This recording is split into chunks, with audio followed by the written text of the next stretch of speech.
So we're going to start with introductions. I'll start first. Hi, I'm Daniel. I'm one of the Chicago interns here for the summer, and I'm really excited to meet you all. I am a rising second year studying anthropology and comparative human development. So I will pass it on to George. We'll do an introduction. Hi everyone. My name is George, and I'm the other University of Chicago intern here at Education USA, Mexico City. Although I am working remotely rather than in Mexico City for now, but not. Regardless, I'm glad to be here with you all today. I'll pass it back to Daniel. Thank you so much. We also have two of our advisors here joining us, if any one of them wants to introduce themselves.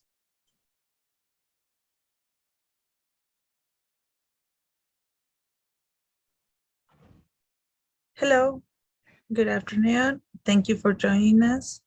My name is Magali. I'm Education USA advisor here in Mexico City. Thank you for joining us. Our last advisor is Yandy. She will be passively listening in the background, but I thought I'd introduce her for you guys. And yeah, enough me talking, right? Okay, we want to get to the fun stuff. So we're going to start with a poll. So this is a little quiz for you guys, okay? So George is going to launch it shortly. And it's just basically asking, what is the capital of the United States? If you guys know, it's a little tricky, especially if you're not American. I know definitely I wouldn't guess, but that's okay. I think it's Washington, D.C. Oh, sorry. Sorry. It just. No, you're good. You're good. Sorry for that delay, but it's up now. It should be. Okay, well, don't listen. It's not. Shush. It's actually Las Vegas. No, okay, don't listen to me, but in case you don't know, we'll give you a second.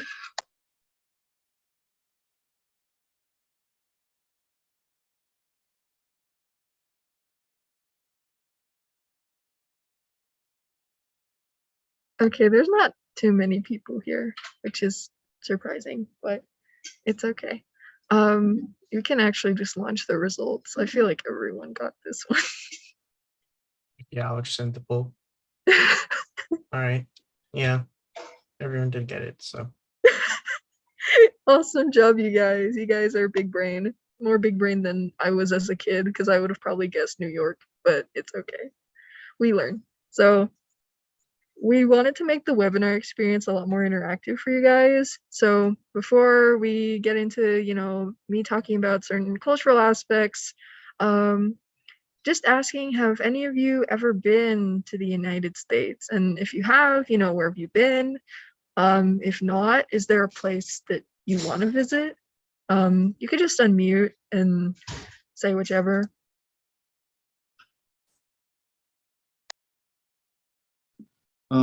I've been to LA and also to Las Vegas, and well, I would like to know, well, to visit New York. I'm actually from Las Vegas, so that's awesome. Anyone else?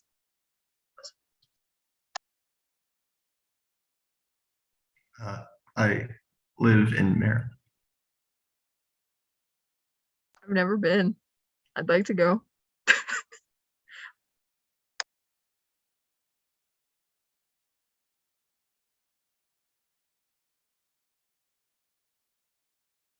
Okay, well, that's great. So it seems like everyone's been to the US at least once, or if you're like George and me, we live in the US, but our families are from different countries, and it's great. But enough of that. Okay, we're just gonna go over some webinar rules here. First off, be respectful. Pretty golden rule, pretty basic. If you're given the opportunity to speak, remember to be constructive, be kind, don't be too judgmental. We're just trying to learn about different aspects here and also engage with panelists. And lastly, be sure to attend all our scheduled sessions because, you know, aside from the US education system, we also do conversations on the Common Application, going through in detail, you know, how to structure your essays and especially the UChicago supplemental essays, because if you're applying to college, you know, you might receive the YS essay or you might know, you know, why this major, but you go to UChicago and it's like, find X, and it's really weird essays. So we also help you with that. So make sure you attend all our webinars, and that's enough of that. So I made a cute collage. So I think a staple of the United States is the amount of diversity that our country exhibits as a result of immigration, as well as, you know, native culture. So as you can see in the top left, I included a picture from a powwow. And then on the right, top right, we have a New Orleans Jazz and Heritage Foundation Festival. The bottom left, we have a show of Asian American dance. And then the bottom right, it's a little hard to tell, but it's a bunch of Desi Americans, you know, showing their pride and whatnot. And then in the middle, we have the Jewish American community. So we have a lot of stuff. It's obviously not just this. As you can probably tell, because even my own cultures aren't even put into this collage, and George would probably agree. But we have a lot of different stuff to show that all constitutes in some way as being a part of the American experience, each coming from our own different backgrounds. And I think that's one thing I really wanted to emphasize on, because while, yes, when we think of American, we think of like, I don't know, redneck hillbilly farms, like there's a lot more to it. And I think it's very important to highlight, of course, those native cultures as well. So American culture. So George and I are going to kind of, you know, talk about these certain aspects that we've seen in our own lives and, you know, growing up here. I put like a few bullet points as to what I notice. It's a little different from where I'm from, and, you know, George can comment on which ones, you know, he's seen the most of. For me, I think American culture is like, you know, a big emphasis on sports. I know independence and freedom, that's a big thing that we like to pride ourselves in. Ambition, you know, it's seen as socially acceptable to have big dreams and reach high, which is a little different, especially, you know, with my family being from Honduras and the Philippines. There's a very strong community collective effort, but I also think we have a lot more influence just based on, you know, our own culture, as opposed to, you know, US culture just being an emphasis on working hard and liberty and freedom. So if George wants to add in anything he's noticed as well.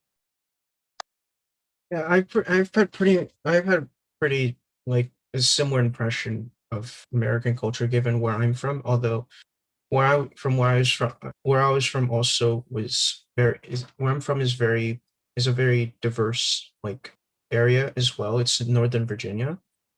Yeah, and I noticed that the American culture tends to be kind of more about independence and individualism, that sort of thing, which is pretty different from the way which is pretty different from the way my family, who is from Bolivia, works generally. Like we're generally kind of like, I guess you could say we act more tight knit and collective in a sense. But yeah, that's what I've seen living here in Northern Virginia at least. It's the same here too. Like it's a little like, even for me, right, being born in it, it's a little hard for me to adjust family wise, and then now there's a big pressure to big work culture, absolutely. And you know, it's a little different for me. I am not too familiar with what it's like in Mexico City or in Mexico as a whole. If any one of you want to share a little bit about, you know, how you feel about these aspects and how it's a little different from what you're used to.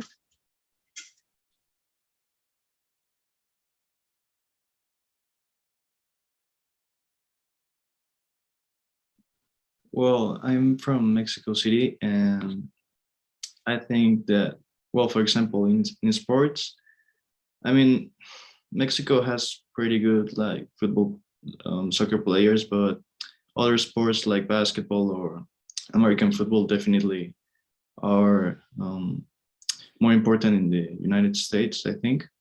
And well, this part of independence and do things by yourself, I think that's not pretty common over here. Um, Also, this competitive spirit. Well, I think it's more characteristic of the United States, but I think it's pretty cool. I really like that people make an effort to be the best version of themselves. So um, I think all the places like can complement with each other. Thank you. Did anyone else want to add anything about, some aspects of American culture that seem to conflict or they seem to like about it?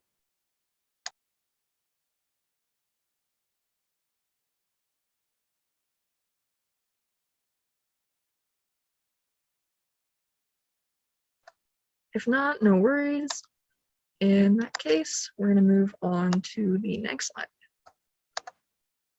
which talks about holidays, which might be the biggest difference we might notice between different cultures. I know for me, definitely. Some celebrations to note. In the US, we have Martin Luther King Day. We also have Memorial Day. And recently we've had Juneteenth, which we actually celebrated like 2 weeks ago. Independence Day, Labor Day, Native American Day, Thanksgiving, and Veterans Day. To note, Native American Day, it's been more socially acceptable that we call it Native American Day as opposed to Columbus Day. But just to note, originally, especially growing up, a lot of schools celebrated, Christopher Columbus and, that conquest, but it's been socially reformed to reflect the Native struggle, which I put up here, but just so we know we're on the same page. So here's a few holidays. Martin Luther King Jr. Day, we commemorate civil rights leader Martin Luther King Jr., of course, and his role in fighting segregation. Independence Day, as you know, we celebrated this week, last month, like this Monday. So we had the day off, but it's also kind of an excuse for people to get barbecue and fireworks and beer, which Independence Day, but it's meant to commemorate the birthday of America. And yeah, if George wants to add on the significance to like any of these other ones, that'd be great. I do believe I don't really have much to add regarding like my own like what I've seen personally about this besides like, well, at least for Independence Day or the 4th of July, we did actually do barbecue with my family and with some fireworks in like the street across from my grandmother's house. But yeah, that's how we celebrate Independence Day here. Yeah, I don't think I have too much else to add regarding these US holidays here right now. And yeah, wants to explain anything else then. That's okay. It's I feel like the general American culture is just like, we don't really understand the meaning of these holidays. I feel like most of us just like enjoy the day off. Like we're too busy working, so we're just like, yay, Thanksgiving break. I don't have to go to school. So, but for like Thanksgivings as an example, I mean, some of us eat, but if you're like Native, obviously it's a little bittersweet. So it's been changed to kind of reflect more of, current Native Day struggles, as well as, some families change it to show appreciation for their culture and they make their own foods. You don't have to make the stereotypical turkey with mashed potatoes and pumpkin pie, even though it's like really good. you can honestly be really creative with the way you celebrate these. But also Juneteenth is really important because I think, especially in the US, we have a big problem with having holidays that accurately portray the celebration and struggles of different peoples within the United States. So that's why I also mentioned Native American Day, because Columbus Day, um, it's not really a celebration for a significant portion of the population, right? It's the same with Juneteenth. You know, recently it's great that we've had these initiatives to uplift communities so we can understand the significance of their struggles. But I also think there's a corporate aspect to it where, unfortunately, a lot of us are just really happy to get the day off, and we don't really take the time to understand what each holiday is about. Another example, we have Cinco de Mayo. It's not a day off, but I also understand it's not really like one of the big holidays in Mexico. Just like in other countries, I imagine it's not the crazy thing you guys do. There's a lot of different celebrations, but that's just something I was thinking of if anyone wants to add on. Their sorts of holidays and what's significant to them.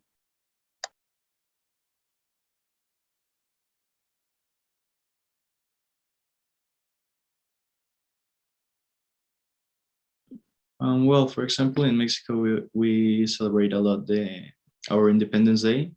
Like we do this really big celebration. There are also fireworks and the president like speaks and all that. And apart from that, we also have well, the other important like holiday, I think, it's called Dia de Muertos, which is something like Halloween. You could say it's kind of similar. And well, we take like some parts of what the original like natives of Mexico believed. And yeah, I think those two are pretty much the important ones. I've definitely heard about it, and I know a lot of friends that celebrate it, so I think it's awesome. Did anyone else want to share anything else?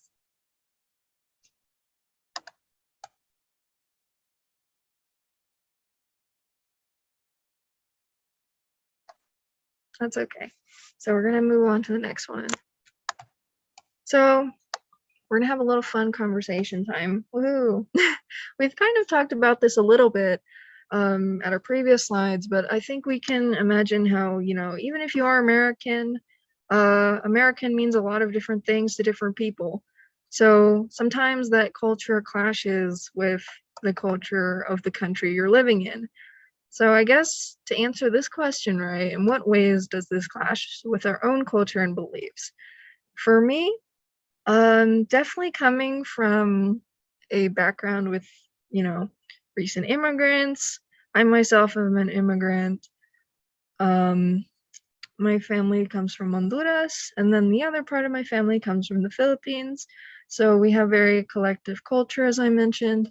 But I also think inherently a lot of American corporatism and a lot of, you know, structures make it hard for, you know, the working class or, you know, someone that's generally doesn't look or fit in with the culture to really struggle. And it's a little hard sometimes to want to, you know, pursue success without forgetting, you know, where you come from. I think that's been like a major impact to me and a big question I've had to ask myself. So I guess I'll ask George, in what ways does Bolivian culture clash with you? In the same way that you mentioned earlier, like our culture tends to be more like collective and such, and this is reflected in how we tend to help each other whenever we need to. Like sometimes like recently, one of my aunts had been diagnosed with cancer. Um, so our family and some of my family were helping organize what's called a Gedmis, which is to help or like raise money for her treatment by like selling, like cooking and selling food, stuff like that. So that's an example of how like we still maintain some of that like collective nature, collective culture here in the US.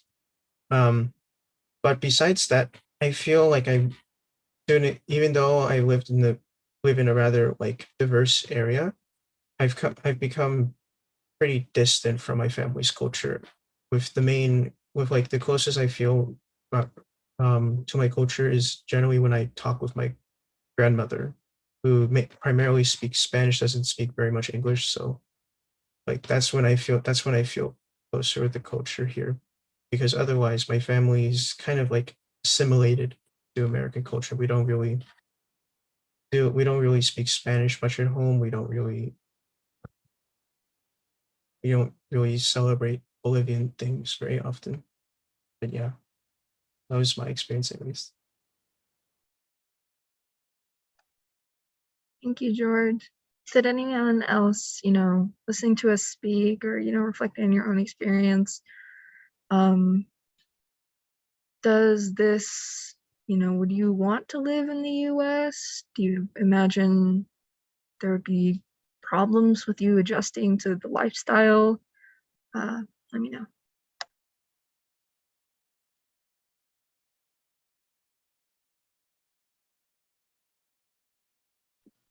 Well, I think I agree with George that well, Mexico is very similar. We are also like people that help each other a lot, and I mean, I think I would need to get used to being more like, I don't know, in a certain way distant from people, if I could express it like that. But well, I think it's not like a big deal, because if you really want to live in a place, or you want to make an effort so your dreams come true or anything like that, I think you can like adjust and adapt to the place that you are living, or something like that. No, that was great. Thank you. In that case, we're going to move on. We're going to move on to the territory I'm a lot more familiar with, having attending the University of Chicago. Contrary to popular belief, it is not an Ivy League, but probably better than a lot of them. So we're going to kind of go over what US education is like. I know some of you probably know about the standardized testing, which is kind of universal across the world, all with different names. If you're in China, it's the Gaokao. But here, you have the SAT and the ACT. Woohoo. I took the ACT, and I know George took the SAT. So both are fine as long as you get a good score on either. You don't have to see it again. You don't have to look at it again. The main difference, though, I feel like standardized testing does not guarantee you to a good university, which is hard for people to process, right? Because if you look at the Gaokao or you look at other systems across the world, if you get a good mark, you're set. You're going to a top college. Here, so many people get good grades. So many people get good scores. They have to filter them out through essays and personal attributes. So it's always encouraged that you do well, but you need other stuff. So it's very competitive. US education is not very standardized, despite the name being standardized testing, but we try. We also have like elementary, middle school, high school, and then college, and then after college you have graduate, and then PhD, blah, blah, blah. This is usually universal, but specified just in case, because I know it works a little different depending on grades between countries. We have public and private schools. Public schools are funded by the government. Private schools are privately funded, either by donors or any other source. And to specify the Ivy League, we have Harvard, Yale, Princeton, Brown, Columbia, Penn, Dartmouth, Cornell. We have a bunch of them. We have them all here.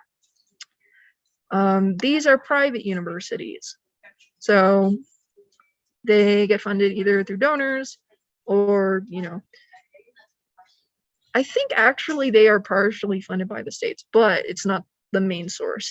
Public universities like UC Berkeley, or where I'm from, University of Nevada, like a state school, those are publicly funded by the government.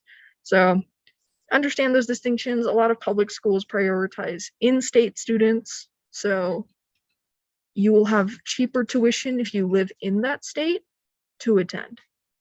Whereas a private school, everything is more standardized. If you're poor, you'll get a lot of financial aid through these institutions.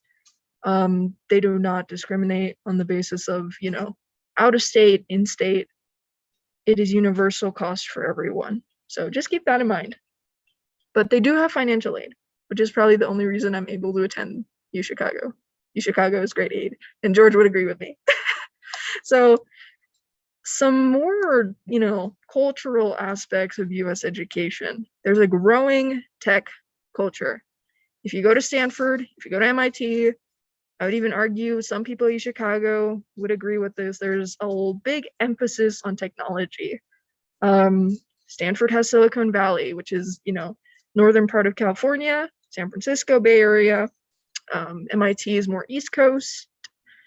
But you'll see a lot of people majoring in computer science. They're really interested in like startups, founding their own organizations, which has its drawbacks and its wins, I suppose, because there's a big value for it.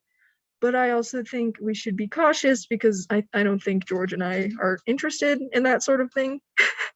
I'm more so into academia and languages and stuff. So not for me.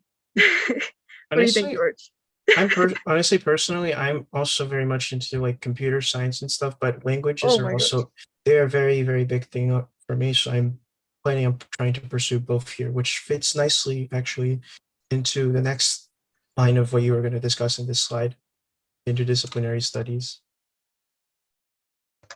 Yeah, I was about to say, wow, okay, you're really smart. At some point, I was really into computer science too, but that fell through, but that's okay. I still like computer science, but not to the point where I'd want to focus on startups in Silicon Valley. It's more so just like a fun interest thing. And I like video games, so I don't really have the need to form the next Theranos. But yeah, interdisciplinary studies, as you can see, in the US, it's a little different from like something in the UK, where in the UK you're focusing on like one major and it's like that major and you go through it. I actually like that system because it's like I like focusing on the things that are really important to me. However, interdisciplinary is also good because you get like a touch of like a bunch of different things and then combine the two, or combine as many fields as you want. So if you're into linguistics and computer science, there's a big demand for that, especially, interpretation. I know a lot of people make apps for translation, or even a step further and use it to decode like some really ancient languages. Like I've seen some really impressive stuff. And I think at UChicago, there's a big emphasis on the core, which is like those interdisciplinary studies I mentioned, where you have to take a bunch of classes in a bunch of different subjects and, blah. You still decide your major, but a bunch of different stuff, which might be different. With all that in mind, very fast-paced work, very deadline-oriented. So if you like deadlines, if you like schedules, I think you'll like American colleges a lot. And when you're applying to jobs or you're trying to achieve that next level in your professional development, your resume should, I think, reflect a combination of both work experience and academic achievement, which means your work experience should reflect, your academic excellence, of course, but also, the stuff you want to do. So let's say you want to be an engineer. It's good to have the grades. It's really good. especially graduate school. But you also need, you know, good jobs to show that you're capable. And I think a field like computer science is a lot more lenient on grades than probably some of the other ones, because if you're, I don't know, working at SpaceX, I mean, you're pretty much as smart as it gets. So that's some stuff. Does anyone have any questions about this or want to talk about something they think is different or similar to their own culture? I have a question. In your last idea, it's written values both work experience and academic achievement. But I think when you're a foreign, you're not allowed to work when you're studying. So how do you like get that work experience? That's a good question. Okay, so I've worked with international students when it comes to admissions. Definitely grades are, I would argue, viewed a lot higher. With international students, there's also a financial aspect to it with admissions, which is, I think, really scummy. You have to be able to pay to attend these institutions in the first place. But let's say you're like, I don't know, you're really poor and you can't pay. So what would they look at? If not work experience, relevant extracurricular experience is really important. So as an example, maybe you want to major in math, but you're like, okay, I have the grades, but what do I work as? You can actually participate in like math competitions, Olympiads, demonstrate that interest. Maybe you like tutoring kids, you can tutor them with math.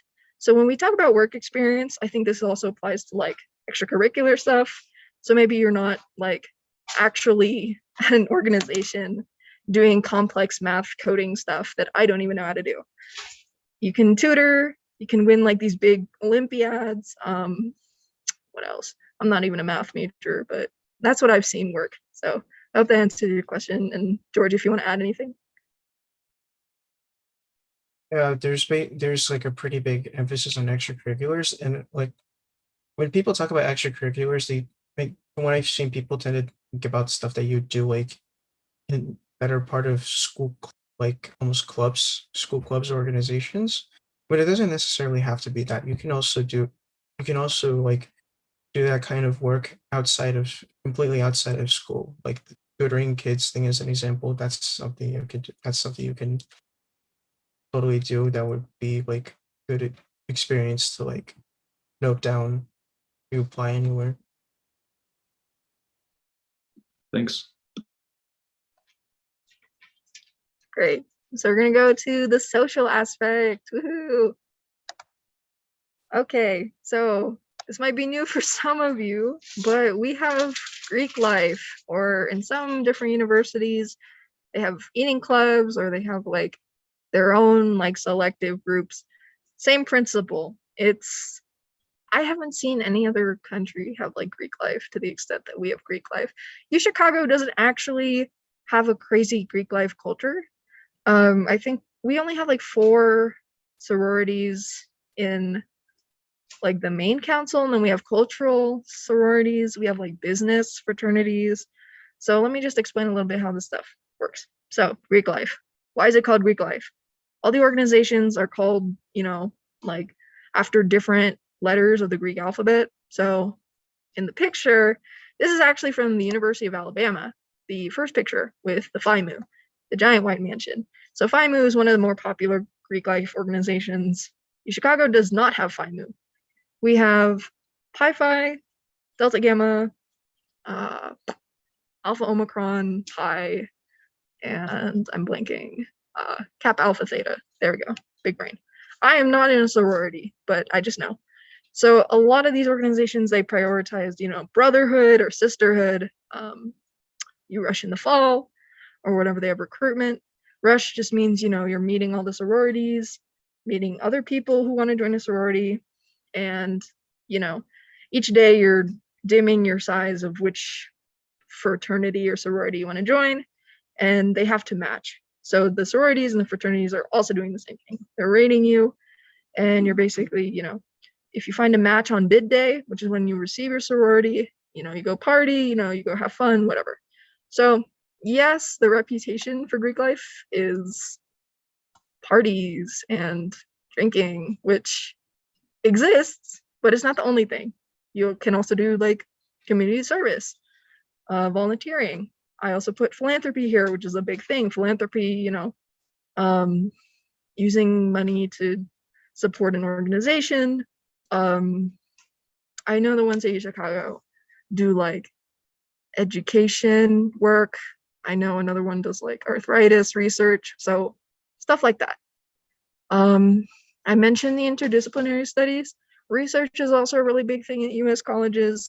I think people are starting to do research at much younger ages, especially like high schoolers. Because I know I did research actually in high school, not necessarily college, but it's still a big emphasis in college, and you are not like expected to do research in high school. But I think the expectation of doing research is getting lower and like younger and younger, since I'm seeing like middle schoolers doing cancer research, which is not scary at all, but it exists. That's kind of part of the cultural thing, I think. What else? George, you want to talk about the other ones? I feel like I could cover the Greek life part, but the other stuff might be worth talking about too. Yeah. So the other main point that's shown here is that admissions to these colleges are generally holistic, meaning that like they don't discriminate based on your background per se, or like if you're rich or poor or anything like that. What they rather focused on is your kind of academic achievement, your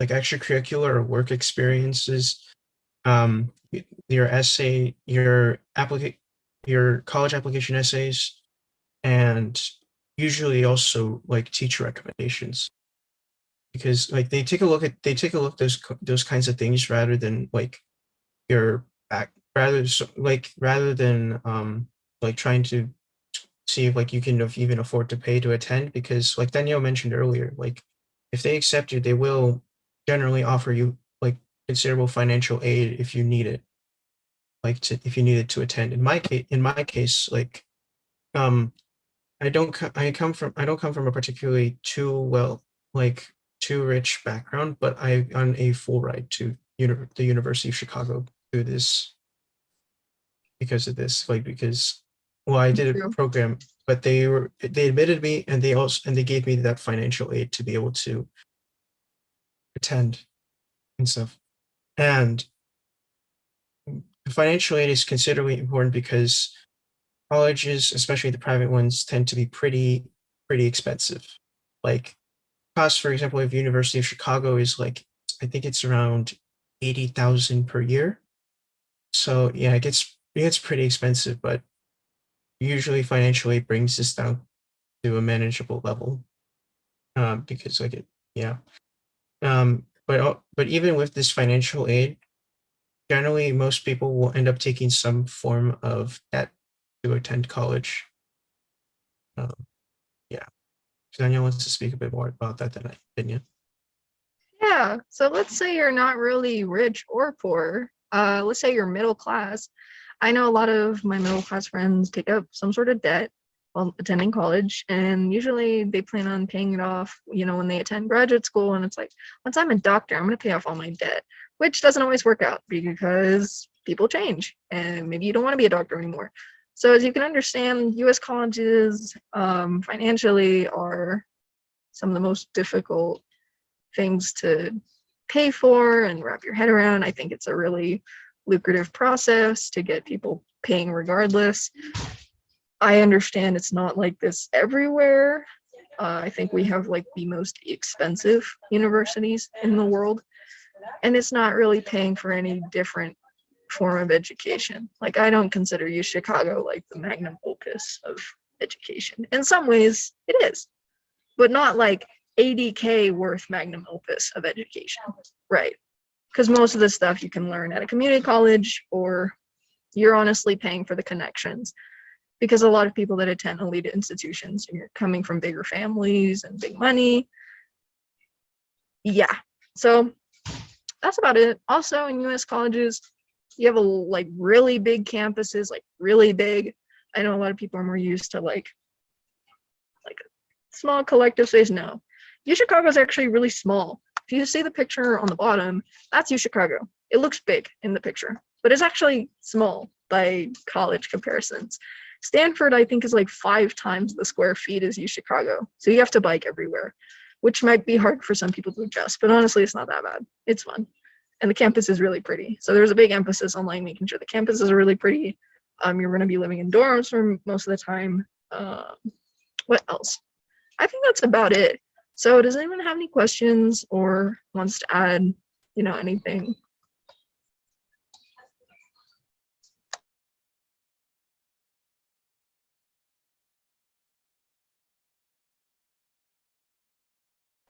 Okay. In that case, let's see. Okay, here's a fun question for everyone. Woohoo. Are you still interested in studying in the United States? If not, you can explain why. If yes, you can explain why. Just, would you want to study in the US?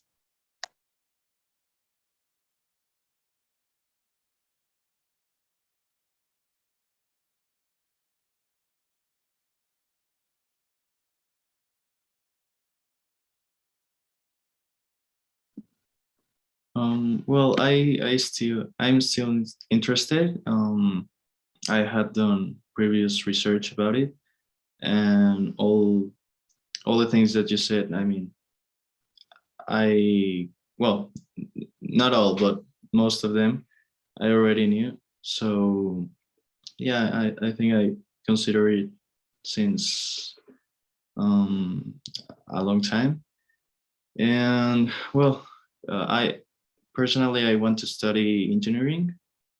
So I think there are great college universities there, or college. I don't know. Yeah. I know Chicago is not really too popular for engineering. I mean, you could do it, but unfortunately, if you're looking for engineering, there are definitely better schools. So I'm wishing you the best of luck. Anyone else in the call interested in kind of talking about if they're interested? That's okay if not.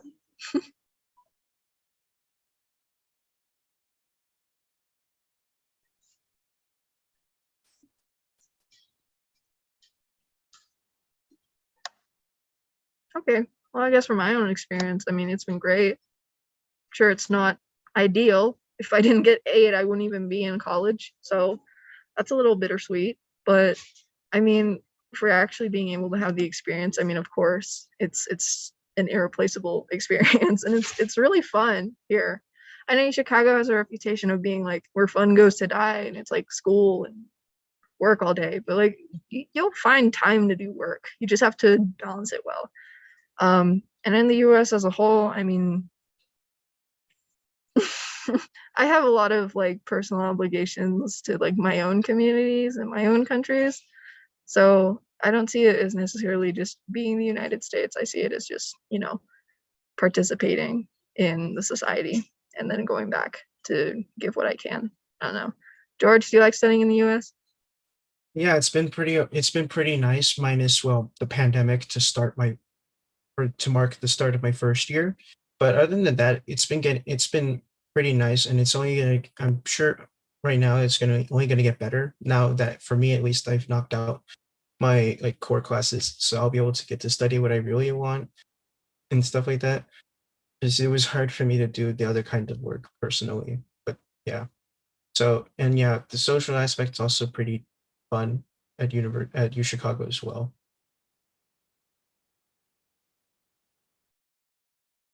Which leads us to our final part, which is a Q&A. So let's say I didn't talk about something in detail and you want to talk about it more in detail, literally ask any of us. So this is an open book for questions.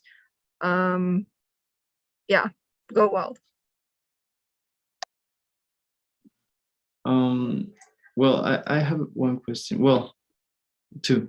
The first is, about the Chicago University, you said that it's not that great in engineering, because I think I have seen it in like the top universities for engineering. I feel like it depends on the engineering you're doing, right? Like we have computer science, we have that stuff. We also have a school for molecular engineering, so if that's your thing, like we're good for that. But it's like I think we're more so a liberal arts school. So if you're like, you know, government, writing, law, like that's our forte. That's what we're really good at. But I think like if you're looking for molecular engineering, I know one of my friends is like really good at molecular engineering and like nuclear science and stuff like that. Like that's really good here. It just kind of depends. So like what kind of engineering are you interested in doing? Well, I was thinking, I mean, I'm not quite sure yet, but I was thinking about computers and yeah, more of that kind of technology. Okay, then like okay, George can add on to this as well. I think honestly, Chicago's fine. It's not like I mean it's a good school, but it's not like I know there's a lot of other schools in the US that are like more famous for computer science, software engineering kind of stuff. Purdue, University of Texas. Honestly, like most of the Ivy Leagues aren't that much different than Chicago. I know Stanford and MIT, Caltech, that's big on it, but I'm gonna ask George because I'm not well endowed. Yeah, from what I understand in regards to the computer science department here at U Chicago, it's like being actively developed on and it being expanded at a rapid pace so that more types of classes are being added and stuff like that. But as it exists right now, it's pretty all right. Although I did recently learn that they changed the way that they do courses for the introductory sequence for computer science here. So that involves you taking like a placement exam to see where you stand, rather than in my case where I just had to take either one of two intro sequences for computer science, regardless of level. But yeah, there's already like a pretty wide selection of classes to take for CS here, and the major requirements, like the classes you have to take to fulfill the requirements for CS majors, are already pretty extensive. So, like I said, it's pretty all right. I can't speak on how like those other colleges like MIT, Stanford, Caltech might be, because I haven't gotten to see them yet. Okay, but from public colleges, which would you think is the best one in engineering? In engineering, okay, I can answer this because I spend a lot of time on A2C. A2C is a Reddit. Okay, if you have Reddit and you're international, there's a lot of international students that go and apply to college. Really good resource. Highly emphasize it. But I think like international kids really look to like, okay, University of Texas is a big one. Purdue is a big one. I don't know if Purdue's like public or private though. Purdue's really good. Berkeley is really good. UC Berkeley, University of California, Berkeley. What else? Blah, blah. Financial aid wise for international students, University of Arizona and Arizona State actually give out scholarships for international students. So look to those. I do think you have to have like some certain GPA, but I mean, you're smart. You probably have like really good GPA and you have good test scores. So no need to worry. What else? I'm trying to think.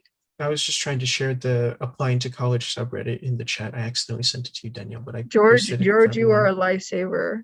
And I feel like George is on the same wavelength as me right now. So what am I missing? Public universities that are really good with engineering. Honestly, most of them. Probably better than UChicago. George, do you know any? Not any public ones at the moment, not off the top of my head. Yeah, but the ones I did mention, I know have like a rep, especially on like A2C as being good, and I trust people. Oh, you want to stay in Chicago? University of Illinois, Urbana-Champaign is really, really good for CS. I think they're like top 5 in the country. And also just like the University of Illinois system as a whole. But the main one, Urbana-Champaign, is like an hour away from Chicago. Look to those. So actually, let me just write this down because like I'm not gonna remember. Here, we're gonna put some names. Texas, Austin. Did you have any other questions, by the way? Yeah, a quick doubt. I mean, in the month of in July.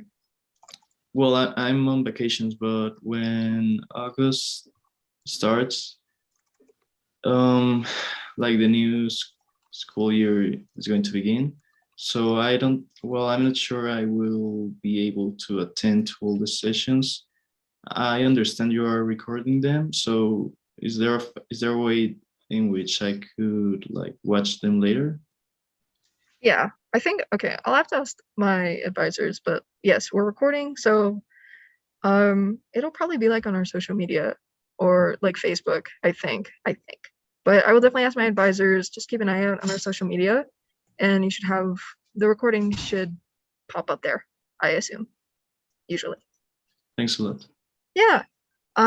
Anything else? Oh, and the YouTube channel, my bad. Okay. If not, that is pretty much it. I mean, thank you guys for attending. As usual, stay followed on our Instagram, educationusa.cdmx, and our Facebook and our YouTube to stay up to date on future webinars. We'll be going over the Common Application, essays, networking, so LinkedIn, using like connections and stuff, and also friendships, because friendships are also important in social life. So thank you for attending so much. I hope you enjoyed it and I hope we can attend the next ones. And yeah, you're all dismissed. Thank you so much.